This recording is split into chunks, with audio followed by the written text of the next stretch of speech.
Video like जरूर कर लीजिए और ऐसे वीडियो लगातार फ्री में पाने के लिए चैनल को तुरंत सब्सक्राइब कर लीजिए और बेल आइकन को जरूर टैप कर लीजिए ताकि आगे भी सारे वीडियो आपको मिलते रहे। यूट्यूब में फॉलो करते हैं तो प्लीज ये वाला फ्री टेलीग्राम चैनल जरूर ज्वाइन कर लीजिएगा। सारे नोटिफिकेशन सारे अपडेट यहीं पे आते हैं, ध्यान रखिए। तो दोस्तों स्वागत है आपका यूपीपीएससी बेस्ट ऑनलाइन कोचिंग के इस यूट्यूब चैनल पर। आज की इस क्लास में हम लोग आरओ री एग्जाम के लिए हिंदी के एक महत्वपूर्ण टेस्ट का डिस्कशन करेंगे, जिसमें अनेक शब्दों और वाक्यांशों के लिए एक शब्द के लिए 50 प्रश्न हम लोग देखेंगे। देखिए, इससे पहले की कई वीडियोस में हम लोगों ने अनेक शब्दों और वाक्यांशों के लिए एक शब्द के कंप्लीट क्लास का डिस्कशन कर रखा है। अब थोड़ा बहुत और बचा हुआ है जिसको हम लोग आगे की क्लास में देख लेंगे। तो आप वीडियो को पॉज करके एक एक प्रश्न को पहले सॉल्व कीजिएगा, उसके बाद आप वीडियो को पूरा देखिएगा और अंत में कमेंट करके ज़रूर बताइएगा कि 50 में से आपके कितने प्रश्न सही बने। तो चलिए दोस्तों शुरू करते हैं आज के इस इंटरेस्टिंग सेशन को। यहाँ पर पहला प्रश्न हरावल शब्द के लिए उपयुक्त वाक्य। देखिए, हरावल आपने क्लास में पढ़ा था, डायरेक्ट यहाँ से बना था कि जो सेना का वह भाग होता है जो युद्ध में सबसे आगे रहता है उसे हरावल कहते हैं। तो ऐसा देखेंगे विकल्प घ में, तो इस प्रश्न का उत्तर हो जाएगा। दूसरा प्रश्न है जिसमें स्नान किया जा सके, इसके लिए उपयुक्त शब्द क्या होते हैं? इसे स्नानीय कहते हैं। आपने देखा था जिसमें स्नान किया जा सकते उसे स्नानी कहेंगे। तीसरा प्रश्न यहाँ पर दिया खली कढ़ाई में सान कर दिया जाने वाला चारा, इसे सानी कहते हैं। खली कढ़ाई ये सब सान कर जब मिलाकर चारा दिया जाता है पशुओं को, वो सानी होता है। देखिए, एक एक प्रश्न आपको मिल रहा है क्लास से। चौथा प्रश्न है चंद्रमास के कृष्ण या शुक्ल पक्ष का 7वां दिन, जो 7वां दिन होता है इसे सप्तमी कहते हैं, ये हो जाएगा। पांचवा प्रश्न है अलग अलग अवयवों को एक में जोड़ना, इसकी बात करेंगे। अलग अलग अवयवों को जब एक में जोड़ा जाता है तो उसे संश्लेषण कहते हैं। संश्लेषण का मतलब जोड़ना या निर्माण करना। छठवां प्रश्न यहाँ पर दिया शक्ति की उपासना करने वाला साधक, जो शक्ति की उपासना करता है उसे शैव कहते हैं, तो छठवें का ग सही बन जाएगा। प्रश्न संख्या 7 यहाँ पर दिया अब्द। अब्द शब्द हेतु जो एक शब्द प्रयोग किया जाता है उसे क्या होता है? तो 1 वर्ष की अवधि, इसे अब्द कहते हैं, तो इसका सही उत्तर विकल्प ग बनेगा। 8वें प्रश्न की बात करें तो यहाँ पर दिया किसी सत्ता के विरुद्ध अपना सत्य मनवाने के लिए किया गया शांतिपूर्ण प्रयास।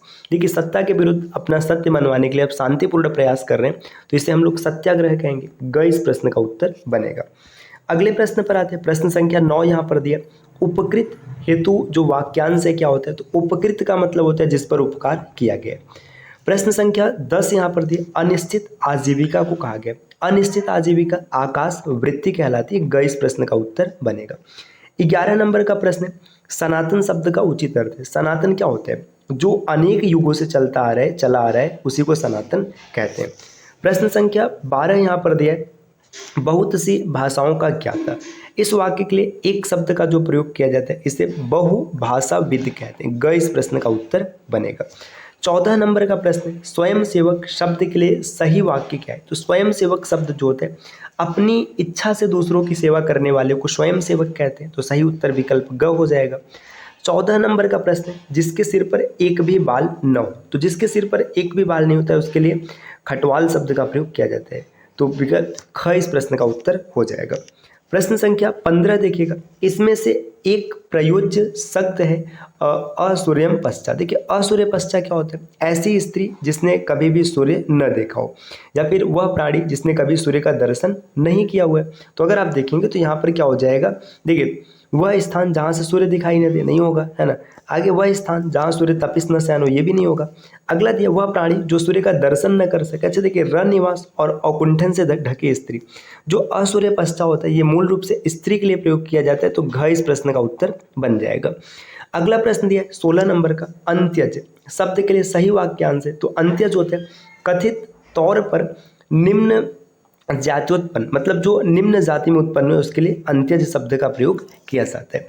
अगले प्रश्न पर आते हैं। प्रश्न संख्या 17 को देखते हैं। इससे पहले साथियों स्क्रीन पर आप कुछ नंबर देख पा रहे हैं। अगर आप टीम के पेड कोर्सेज को ज्वाइन करना चाहते हैं इसी प्रकार से जीएस की कंप्लीट प्रिपरेशन के लिए, तो आप इनमें से किसी भी नंबर पर कॉल या व्हाट्सएप कर कोर्स के बारे में जानकारी प्राप्त कर सकते हैं। ये ज्ञान सर का व्हाट्सएप नंबर है, आप यहाँ से व्हाट्सएप के माध्यम से भी जानकारी ले सकते हैं।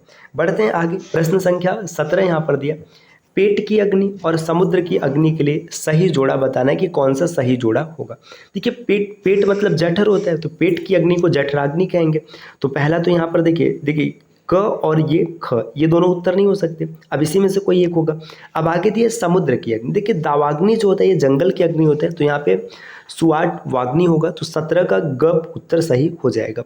प्रश्न संख्या 18 दिया तैरने की इच्छा और युद्ध की इच्छा।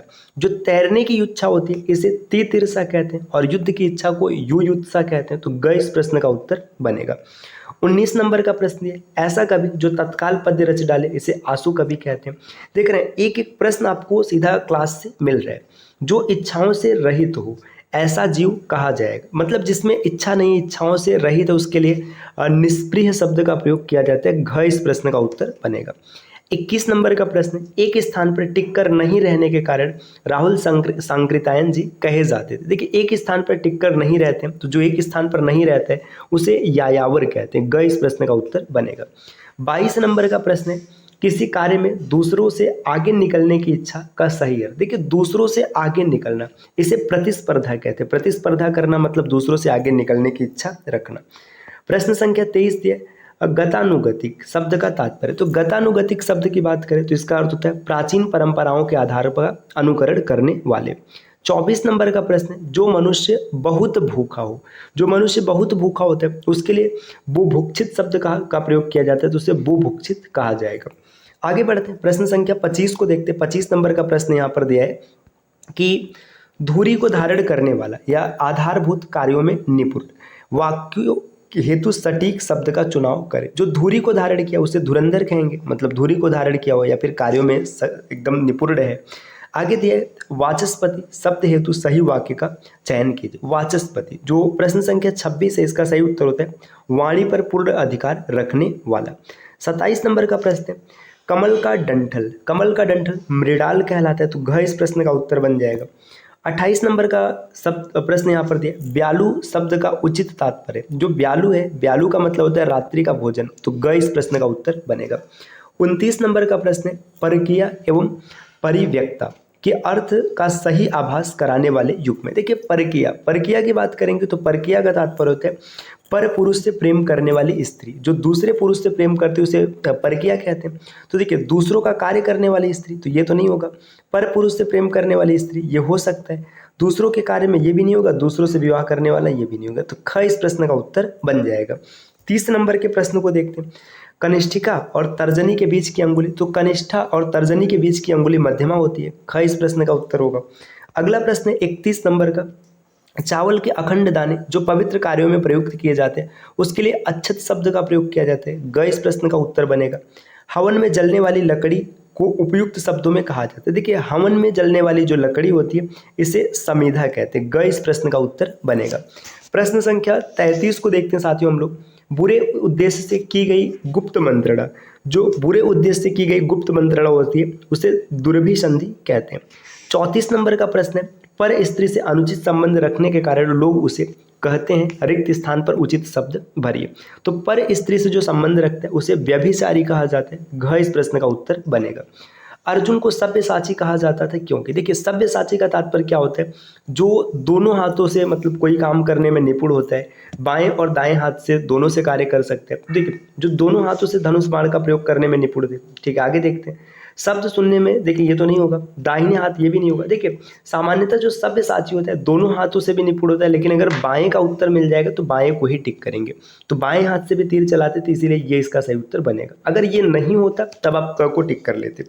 36 नंबर का प्रश्न दिया जो अवधान पूर्वक कोई काम करता है उसे क्या कहेंगे। देखिए जो अवधान पूर्वक कोई काम करता है उसे सावधान कहेंगे। अवधान पूर्वक काम करने वाला सावधान होता है। 37 नंबर का प्रश्न यहाँ पर दिया हुआ है जिस पुरुष को पत्नी का साथ न मिले उसके लिए विपत्निक शब्द का प्रयोग किया जाता है। 38 नंबर का प्रश्न है लोक में प्रचलित वस्तुओं से अधिक बढ़कर वाक्य हेतु एक शब्द का चयन करें। देखिए लोक में जो प्रचलित वस्तु है उससे बढ़कर भी आगे होना लोकोत्तर कहलाता है। ग इस प्रश्न का उत्तर बनेगा। अगले प्रश्न पर आते साथियों 39 नंबर का है जो भविष्य में घटित होने वाला है उसके विषय में दिया वक्तव्य। देखिए भविष्य में जो होने वाला है उसे क्या कहेंगे, तो उसके कहेंगे भवितव्य, ये इसका उत्तर बनेगा। 40 नंबर का प्रश्न है एक बार में कही गई बात को दोहराते रहना वाक्यांश। देखिए एक बार जो बात कही उसी को जब दोहराते रहेंगे तो उसे पिष्ट प्रेषण कहा जाता है। 41 नंबर के प्रश्न पर आते हैं। प्रश्न संख्या 41 यहाँ पर दिया, ऐसा व्यक्ति जो अपने कर्जे चुकाने में असमर्थ हो गया उसे दिवालिया कहेंगे।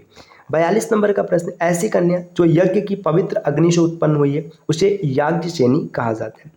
प्रश्न संख्या 43 को देखते हैं। 43 दिया, उरग श्वास सम त्रिविध समीरा में रेखांकित शब्द का जो वाक्यांश हो क्या होगा, उरग। उरग का जो तात्पर्य होता है ये होता है उर। उर का मतलब है छाती के बल चलने वाला उरग होता है। ग इस प्रश्न का उत्तर बनेगा।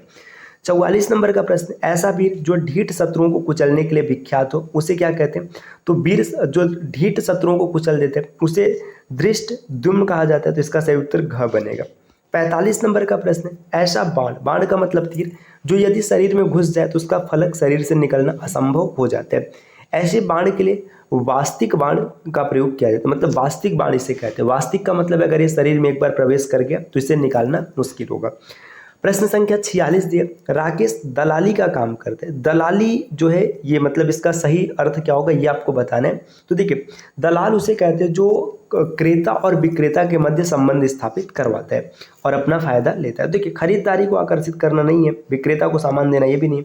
खरीदार मतलब ये जो क्रेता है और विक्रेता इनके बीच में संबंध स्थापित कराता है। इसका सही उत्तर ग होगा।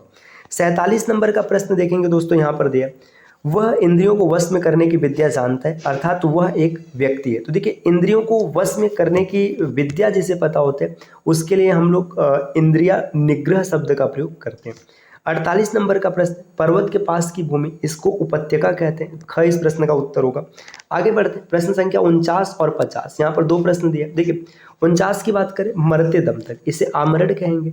प्रश्न संख्या 50 है, किसी जीव की वंशावली में अकस्मात तीव्रगामी बदलाव एक है जिसके परिणाम विध्वंसक हो सकते हैं। देखिए, तीव्रगामी जो परिवर्तन होता है उस उत्परिवर्तन कहते हैं। ग इस प्रश्न का उत्तर बनेगा। तो साथियों, ये 50 प्रश्न रहे। 50 में आपके कितने प्रश्न सही हुए आप इसे कमेंट करके जरूर बताइएगा। और जो थोड़ा बहुत शब्द बचा हुआ है, अनेक वाक्यांश और मतलब अनेक शब्दों और वाक्यांशों के लिए एक शब्द, उसे हम लोग जल्दी पूरा करेंगे। इस प्रकार के वीडियोस को आप लगातार देखने के लिए चैनल को सब्सक्राइब कर सकते हैं। और अगर आप आरओ या फिर यूपीपीसीएस की कंप्लीट प्रिपरेशन करना चाहते हैं तो आप टीम के पेड कोर्सेज को ज्वाइन कर सकते हैं, जिसके लिए आप इनमें से किसी भी नंबर पर कॉल या व्हाट्सएप कर कोर्स के बारे में अतिरिक्त जानकारी प्राप्त कर सकते हैं। ये ज्ञान सर का व्हाट्सएप नंबर है, आप यहाँ से व्हाट्सएप के माध्यम से भी जानकारी ले सकते हैं। मिलते हैं साथियों आपसे नेक्स्ट वीडियो में कुछ नए इन्फॉर्मेशन के साथ। तब तक के लिए नमस्कार।